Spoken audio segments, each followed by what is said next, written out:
Bonjour coach, j'ai besoin d'aide s'il vous plaît. J'ai 29 ans. Voici ma situation. Je suis de nature très calme et introvertie. Je vis avec mes deux parents et mes frères. Mon père est du genre très impulsif et violent, physiquement comme verbalement. Lorsque j'avais 7 ans, mon père a battu ma mère jusqu'à ce qu'elle perde connaissance, avec des blessures partout. Mon oncle maternel avait dû l'envoyer à l'hôpital. Depuis ce jour, ma haine contre mon père a commencé. À 24 ans, j'étais en 5e année d'université. Lorsque je suis venu présenter mon nom à la famille, mon père s'est levé et m'a battu et m'a adressé les phrases suivantes. Je sais que je dépense sur toi en vain. Je n'attends rien venant de toi. Que tu réussisses ou non ta vie, c'est pas mon problème. C'est moi qui vais te dire quand est-ce que tu dois te marier. Il a commencé à insulter ma mère, disant que c'est elle qui me donne à un homme. À cause de sa violence, j'ai peur des hommes. J'ai peur de me mettre dans un foyer. Quand il est à la maison, je suis toujours dans ma chambre. Quand il me parle, même calmement, je suis toujours sur la défensive. La nuit, je ne dors pas bien, de peur qu'il tue ma mère. Je déteste mon père. Je veux apprendre à l'aimer. J'ai appris à être violente à cause de lui.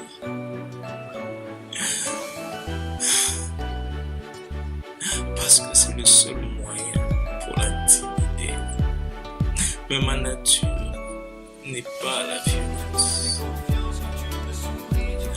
Ma chère, je comprends ta peine. Déjà pour tous ceux qui sont en train de suivre ceci, c'est une raison de plus pour être reconnaissant pour la vie que nous avons. Parce qu'il y a tellement de personnes qui vivent de drames. Ça serait vraiment triste si tu pètes un câble parce que tu as cassé un ongle. Il y a des gens qui sont en train de vivre des histoires dramatiques. J'espère même que pour les autres femmes fortes et entreprenantes, il y aura peut-être une qui va créer une organisation. Encore une, oui, pour promouvoir la paix dans les foyers et arrêter avec ce genre de violence. Et si vous subissez une situation comme ça, ma chère, dès aujourd'hui, parle-en. Quand tu en parles, c'est le début de la liberté. Je vais maintenant me mettre à te répondre. Ma chère sœur, tu es dans une situation très compliquée. Parce que tu n'es pas seulement abusé. Ton père n'a pas seulement abusé de vous physiquement, mais il a aussi abusé de vous psychologiquement. Et ça, c'est le plus grand problème. La partie psychologique de la chose. Parce que c'est là, se met même à diriger ta façon de faire. Tu es même incapable de dormir. Et moi, je sais, en lisant tes messages, qu'il y a de loin plus grave que ce que tu as écrit et que tu as sûrement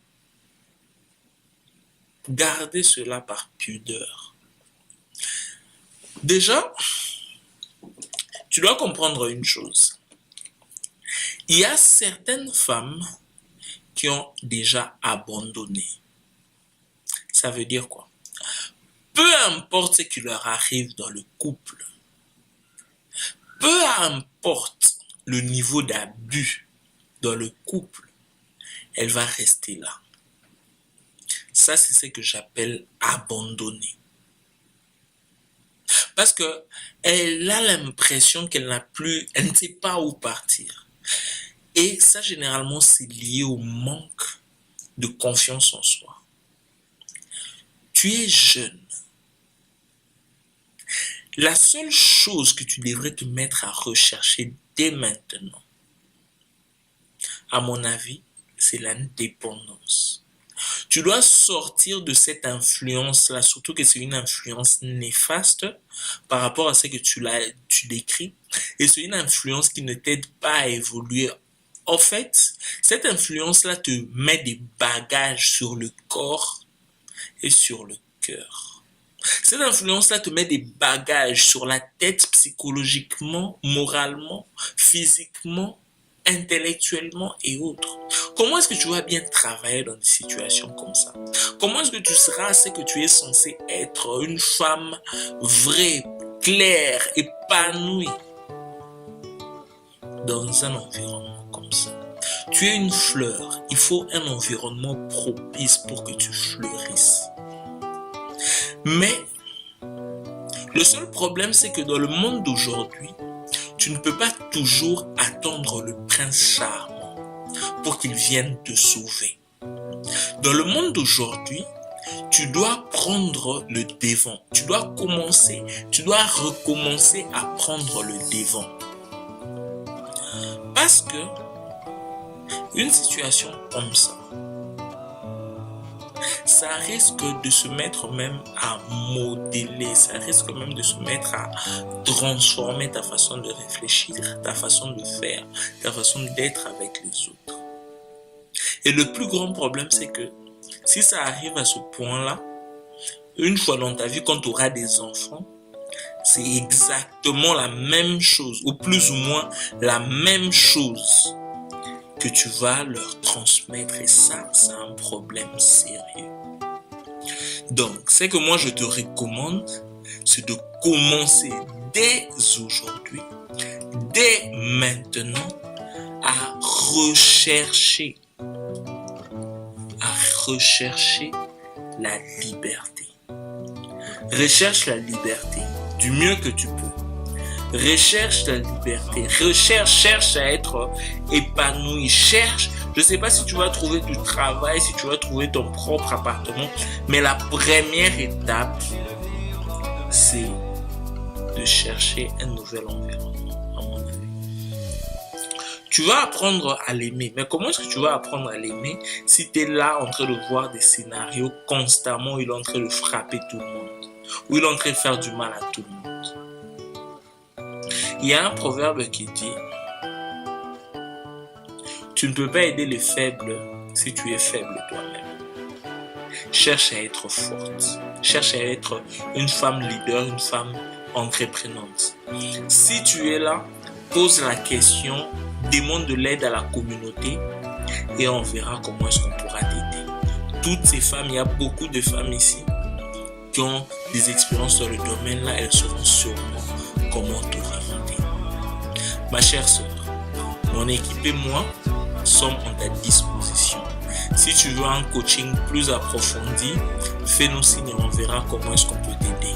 Entre-temps, rappelle-toi que tu es une femme forte, une femme d'influence, une femme leader et une femme entreprenante. Il n'y a rien qui peut te faire tomber.